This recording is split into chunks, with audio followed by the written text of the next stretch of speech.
O Canal do Panamá, uma maravilha da engenharia moderna, é um portal para navios que viajam entre o Atlântico e o Pacífico. Mas sob suas águas calmas reside uma história impregnada de tragédia. Em seu ponto mais estreito, o istmo da América Central se estende por apenas algumas dezenas de milhas de selva, montanhas e pântanos, um mero pedaço de terra conectando dois continentes. E nos dias de hoje, 32 navios por dia deslizam pelo canal, contornando o perigoso Cabo Horn. Mas construir o Canal do Panamá não foi apenas sobre quebrar a terra, foi sobre quebrar homens. E hoje vamos mostrar como a construção de um canal, através do Istmo do Panamá, se tornou um dos projetos de engenharia mais mortais da história humana. A faixa de terra em que o canal é construído tem 30 milhas de largura em seu ponto mais estreito. O próprio canal tem 50 milhas da água profunda no Atlântico até a água profunda no Pacífico. Felizmente, para construir o Canal do Panamá, os engenheiros não precisaram começar do zero. A localização do canal coincide com o fluxo natural do rio Chagres. Uma etapa crucial na construção do canal foi a barragem do Chagres para criar um lago fundo o bastante para navios enormes navegarem sem encalhar. Isso se tornou o Lago Gatun, que agora ocupa 160 milhas quadradas de terra inundada. Os planos iniciais para o Canal do Panamá previam escavar a terra 40 pés abaixo do nível do mar, permitindo a mistura das águas do Atlântico e do Pacífico. Mas como veremos, isso não vai acontecer. Esculpir o equivalente a uma montanha não foi uma tarefa fácil. Além disso, os engenheiros lidaram com a diferença de altura entre os oceanos Atlântico e Pacífico. Parece estranho que um oceano tenha um nível do mar mais alto que o outro, mas isso vem de uma combinação de fatores, incluindo correntes oceânicas, variações de temperatura e salinidade que afetam a densidade da água, bem como a rotação da Terra influenciando a circulação oceânica. Tudo isso combinado leva ao Oceano Pacífico ser cerca de 40 centímetros mais alto que o Atlântico. Isso era um problema, especialmente quando já havia uma montanha entre eles. A tarefa de construir o Canal do Panamá era bastante íngreme, quase exatamente tão íngreme quanto as duas cadeias de montanhas que se erguiam ao lado do futuro canal, as montanhas Tabassara e a Cordilheira de San Blas. Nas proximidades, o Cerro Jeff se eleva a mais de 1,6 km acima do nível do mar. O canal estava programado para ir da Baía de Limón, no Mar do Caribe, até o Lago Miraflores, por meio de um lago artificial que ainda seria criado. Através de 12 eclusas, navios que passam pelo canal são elevados e abaixados 26 metros acima do nível do mar para atravessar. Usando eclusas, os projetistas do canal contornaram o desafio de aplainar a divisão continental. A divisão continental é a cadeia de montanhas que determina se a chuva vai drenar para o Atlântico ou para o Oceano Pacífico. Então, o que isso significa? A construção do Canal do Panamá envolveu o aplainamento de uma parte de uma cordilheira. Além de camadas de rocha e grandes pedregulhos, a área era uma selva densa, com pragas, grandes animais, árvores enormes e vegetação espessa. Sob a faixa de terra a ser esculpida para criar um canal, uma camada de ardósia e xisto se interpunha entre os engenheiros e a rota imaginada por eles. O local proposto seguiria o leito do rio Chagres, mas também uma rota de comércio espanhola chamada El Camino Real de Panamá, que conectava a cidade do Panamá na costa do Pacífico com seu parceiro comercial, Portobelo, no Mar do Caribe. O Camino Real era a única estrada para as pessoas moverem bens valiosos como ouro e prata de costa a costa através do Panamá. Em 1850, começou a construção da Ferrovia do Panamá, uma rota de 47 milhas e meia que custou um total de 8 milhões de dólares. Estima-se que 6 mil morreram construindo-a. Apesar do número enorme de mortes para um trecho tão curto de ferrovia, é apenas uma fração das que morreriam para construir um canal nos anos seguintes. A construção de um canal ao longo desta rota foi uma homenagem a Vasco Núñez de Balboa, o conquistador espanhol que fundou o primeiro assentamento espanhol na América do Sul. Ele foi o primeiro europeu a colocar seus olhos no Oceano Pacífico. Quando Balboa informou ao Sacro Imperador Romano Carlos V sobre sua descoberta de um oceano, foi recompensado com o governo do Panamá. As expedições e aventuras de Balboa nesta região identificaram o local mais promissor para uma passagem direta para a Ásia e Austrália, a partir da África e Europa. Mas como precursora da devastação que resultaria da construção do Canal do Panamá, a introdução de assentamentos espanhóis dizimou as populações locais. Além disso, Balboa trouxe pessoas africanas escravizadas para transportar cargas ao longo do El Camino Real, estabelecendo uma nova hierarquia política, social e cultural que destruiu as crenças panamenhas, bem como sua população nativa. Apesar das mudanças demográficas drásticas no Panamá no século XIX, seu clima permaneceu consistente. As temperaturas médias no Panamá ficam em torno de 80 graus Fahrenheit, e a média de precipitação anual é de cerca de 105 polegadas. É úmido, abafado e quase impossível de se refrescar.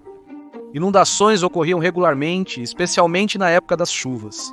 O clima tropical foi um grande desafio para os trabalhadores europeus e americanos. Mesmo para os trabalhadores caribenhos, que vieram construir o canal, as selvas montanhosas do Panamá eram uma fera diferente. Mas com o Canal do Panamá, a principal causa de morte viria pelas mãos, ou realmente pelas bocas, de pequenos insetos. Mosquitos infectados transmitem parasitas da malária e o vírus da febre amarela ao picar pessoas. Mas em 1850, as pessoas não compreendiam como essas doenças debilitantes eram transmitidas. Muitos médicos acreditavam que a malária era causada por algo transmitido pelo ar dos pântanos. Basta olhar para as raízes italianas da palavra mal e ar, aria. A febre amarela também era considerada produto do ar úmido misturado com solo não drenado. Embora eles estivessem percebendo tendências sobre ambientes úmidos e doenças, eles estavam muito longe de entender como essas doenças funcionavam. O cientista Louis Pasteur propôs uma teoria de que germes microbianos causam doenças, não coisas flutuando no ar ou desequilíbrios nos fluidos corporais. Sua teoria ficou conhecida como teoria dos germes e informa como pensamos sobre limpeza hoje. Isso revolucionou como os cientistas entendiam as doenças e deu-lhes um plano de como combater a doença. Durante a construção do Canal do Panamá, um médico francês fez uma descoberta surpreendente ao tratar pacientes com a chamada febre do pântano, um importante avanço médico da época. Agora sabemos que isso é malária. O Dr. Alphonse Leveron estudava uma amostra de sangue de um paciente enfermo. Ele queria entender as causas biológicas da doença ao invés de apenas culpar o ar. Ele estava ansioso para entender a raiz da doença, não apenas para tratar melhor seus pacientes, mas para que as pessoas pudessem evitar o que a estivesse causando. Certo dia, ele identificou pequenas formas contorcendo-se no pouco de sangue que examinava. Leveron fez a conexão de que os pontos móveis no sangue infectado imitavam os padrões que ele havia visto em parasitas, mas levaria mais de 20 anos até que os cientistas reconhecessem com confiança que esses parasitas que ele identificou eram os mesmos encontrados em mosquitos. Por volta da virada do século, as pessoas perceberam que esses insetos realmente transmitiam essas doenças. Nesse momento, dezenas de milhares de trabalhadores já tinham viajado até as densas selvas para construir o Canal do Panamá. Milhares morreram de malária e febre amarela até a ciência explicar como as doenças se espalhavam. Por volta de 1870, o centro do Panamá possuía algumas cidades construídas, habitadas por expatriados europeus e ex-escravos. Locomotivas a vapor agora frequentavam portos na cidade do Panamá, San Miguelito e Colón. Cada vez mais atenção era direcionada para o desenvolvimento da América Central e, no meio da era do imperialismo, países poderosos de todo o mundo começaram a se interessar pelo potencial de um canal interoceânico. O sonho distante que Vasco Nunes de Balboa teve todos aqueles anos atrás parecia algo que poderia realmente acontecer, dado o recente avanço no Egito. O Canal de Suez, que corta o Istmo de Suez no Egito, concluiu seu projeto de construção de 10 anos em 1869. Foi uma proeza de engenharia como o mundo nunca havia visto antes. Construído ao longo de um trecho de 120 milhas de deserto plano, foi uma construção longa, mas relativamente simples, idealizada pelo francês Ferdinand de Lesseps. Após a abertura do Canal de Suez, frotas de navios a vapor estavam reduzindo mais de 5.000 milhas náuticas das viagens da Índia para a Europa. Novos navios estavam sendo desenvolvidos para transportar cargas maiores em distâncias menores. O comércio florescia e as economias portuárias prosperavam. Embora os números sejam imprecisos, estima-se que o custo humano para construí-lo foi enorme, com mais de 100.000 trabalhadores mortos. Porém, a utilidade diária do Canal de Suez facilitou ignorar os surtos de cólera e as condições de trabalho fatais enfrentadas pelos 1,5 milhão de trabalhadores da construção do canal. E apesar das pesadas baixas na construção do Suez, não houve hesitação quando surgiu a ideia de fazer algo semelhante na América Central. Sob liderança de de Lesseps, os franceses começaram a construir o canal em 1881. Ele estimou que a construção custaria 132 milhões e levaria 12 anos.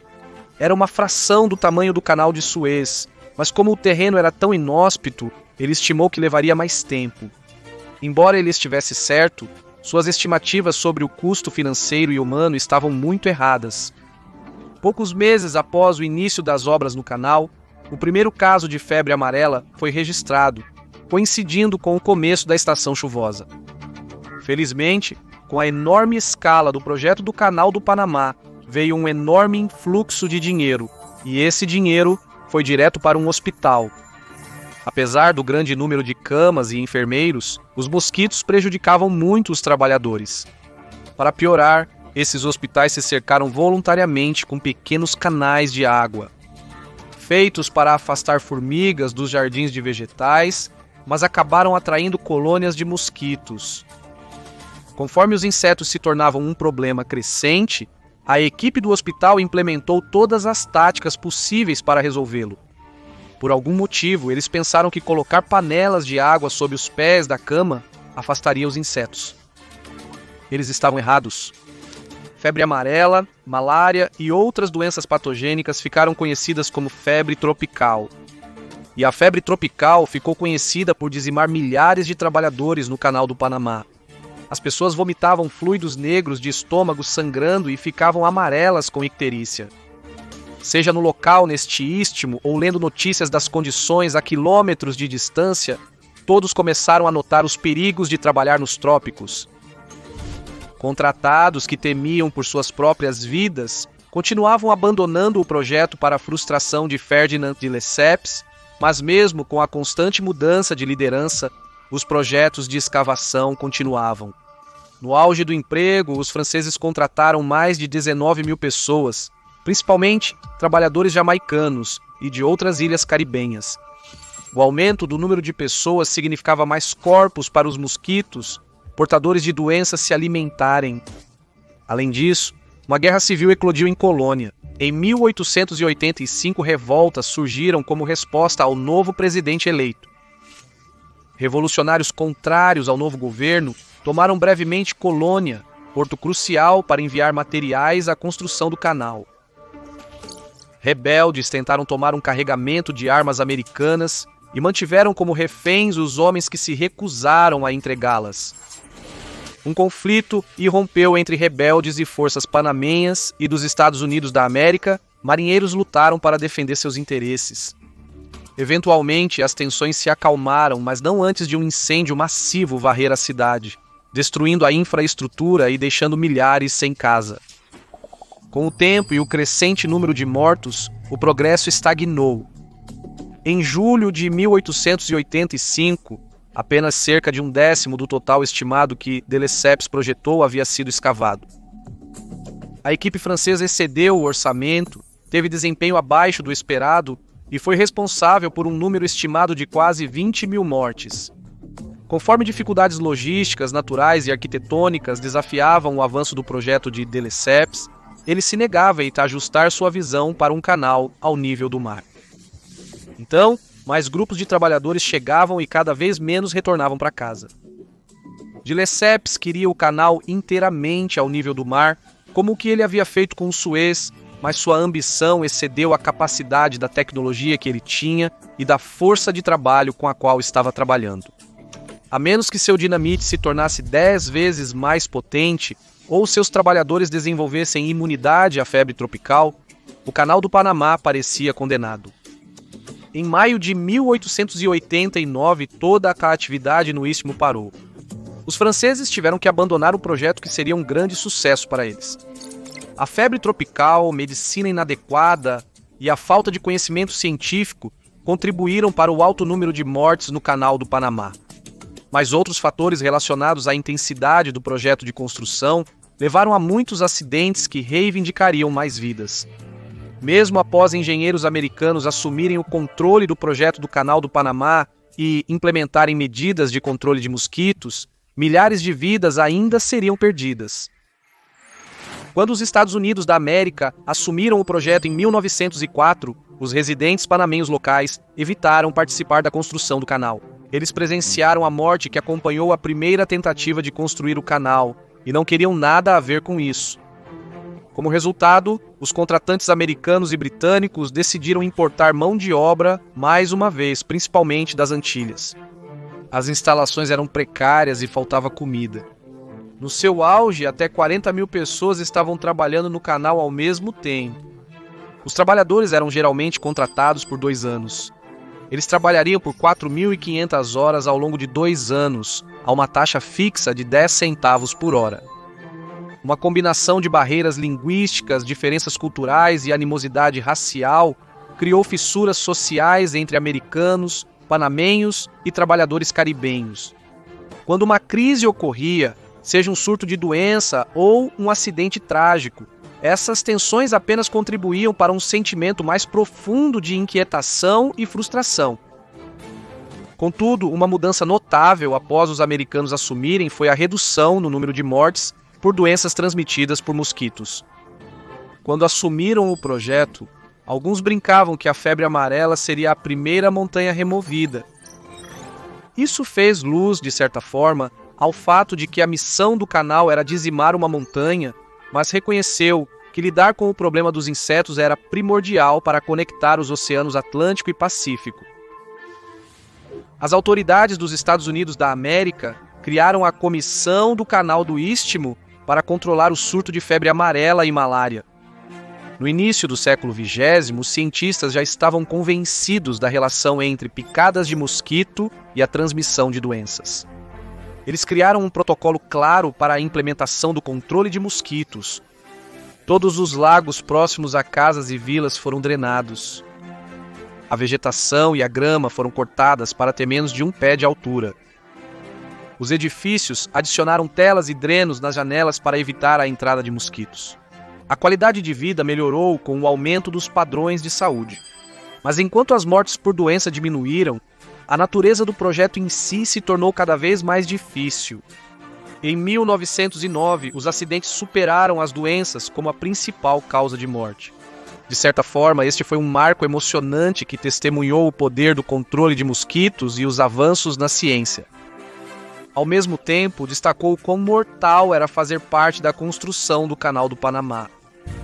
Ao mover centenas de milhares de quilos de terra, deslizamentos eram comuns. Trabalhadores que cavavam a montanha podiam ser soterrados instantaneamente quando uma avalanche de rochas desmoronava.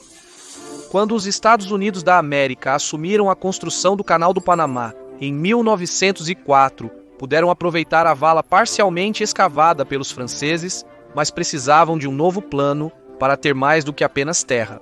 Sob o comando dos americanos, escavou-se 240 milhões de jardas cúbicas de rocha e terra. Com tantas rochas para mover, muitas pessoas foram feridas, enterradas e mortas. Dos 56 mil trabalhadores empregados entre 1904 e 1913, os Estados Unidos da América registraram que 5.855 trabalhadores do canal morreram.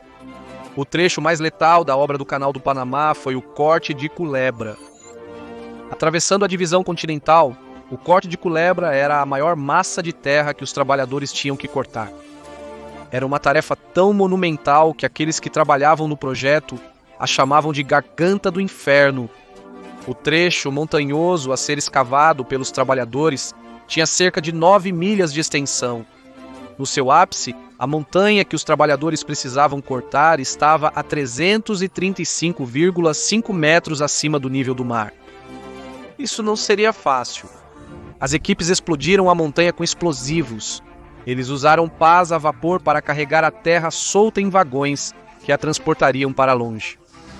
Novas máquinas como espalhadores de terra, descarregadores e deslocadores de trilhos de trem auxiliaram no gerenciamento de grandes cargas e na redistribuição da terra escavada do canal. As máquinas faziam o trabalho de centenas de homens em horas, mas eficiência não significava necessariamente mais segurança. Usar esse equipamento pesado no alto da parede do canal deixava os trabalhadores em posições comprometidas. O terreno instável regularmente cedia e as pessoas eram esmagadas ou caíam para a morte. Chuvas intensas que causavam inundações ou deslizamentos podiam soterrar os trabalhos no leito do canal. Alguns morreram eletrocutados, outros afogados. Uma vez, uma escavadeira detonou acidentalmente explosivos, matando 23 homens. Durante a construção do corte de Culebra, ocorreram todos os tipos de acidentes imagináveis. O trabalho no canal era ruidoso e quente. Os trabalhadores estavam exaustos e ansiosos para terminar o projeto. Para controlar os mosquitos, os trabalhadores eram incentivados a tomar quinino como prevenção contra a malária. Mas o tratamento com quinino tendia a causar perda auditiva de tons altos, dificultando para os trabalhadores navegando por canteiros lotados com maquinário barulhento, ecoando pelas paredes do canal, ouvirem mensagens sobre onde ficar e quando se abaixar. O ambiente caótico no fundo do canal propiciava acidentes, mas o trabalho continuou. Com o objetivo de criar uma passagem de 300 pés de largura e 45 de profundidade, as equipes moveram muita terra. Estima-se que mais de 60 milhões de libras de dinamite foram usadas apenas para fazer o corte Culebra. Mesmo com as temperaturas ultrapassando 100 graus, os trabalhadores conseguiram baixar o piso do local de escavação para 40 pés acima do nível do mar. O Canal do Panamá vai além de sua escavação. A construção da barragem de Gatún foi essencial para o design atualizado do Canal do Panamá. Esta barragem de terra era uma característica decisiva do canal. Se funcionasse, criaria um lago artificial que permitiria que os barcos passassem pela divisão continental sem ter que nivelá-lo ao nível do mar. O plano era barrar o lago Gatún a 26 metros acima do nível do mar. Para transportar os barcos entre o lago e o nível do mar, os engenheiros planejaram usar eclusas para elevar e abaixar os navios. Assim, eles poderiam usar o controle de água para empurrar os barcos para cima, em vez de cortar mais fundo na paisagem implacável. A construção das eclusas começou em 1909 e terminaria em 1913, quando o trabalho no corte de Culebra e na barragem de Gatún também foi concluído. Um total de 46 portões mantém seções do canal na altura adequada. Para mover um navio de uma ponta a outra do canal, são usados 52 milhões de galões de água. A troca de água de uma eclusa para a outra tem um impacto muito menor do que as baixas que inevitavelmente ocorreriam ao tentar fazer o canal ao nível do mar. Controlar o fluxo de água usando eclusas provou ser útil para gerenciar o tráfego através do canal. Além disso, reduziu a chance de que enchentes na época de chuvas ou uma seca deixassem o canal vazio ou intransponível devido a corredeiras. A construção do Canal do Panamá não só mudou a geografia do Istmo, mas também as rotas comerciais, os equilíbrios de poder entre as nações e como os humanos se relacionam com a natureza. Ao longo dos 30 anos em que foi construído, a maquinaria melhorou, a engenharia avançou e aprendemos a controlar doenças anteriormente desconhecidas. Uma vez construído, o Canal do Panamá foi considerado um triunfo dos trópicos, mas veio a um preço bastante alto de 25 mil vidas humanas.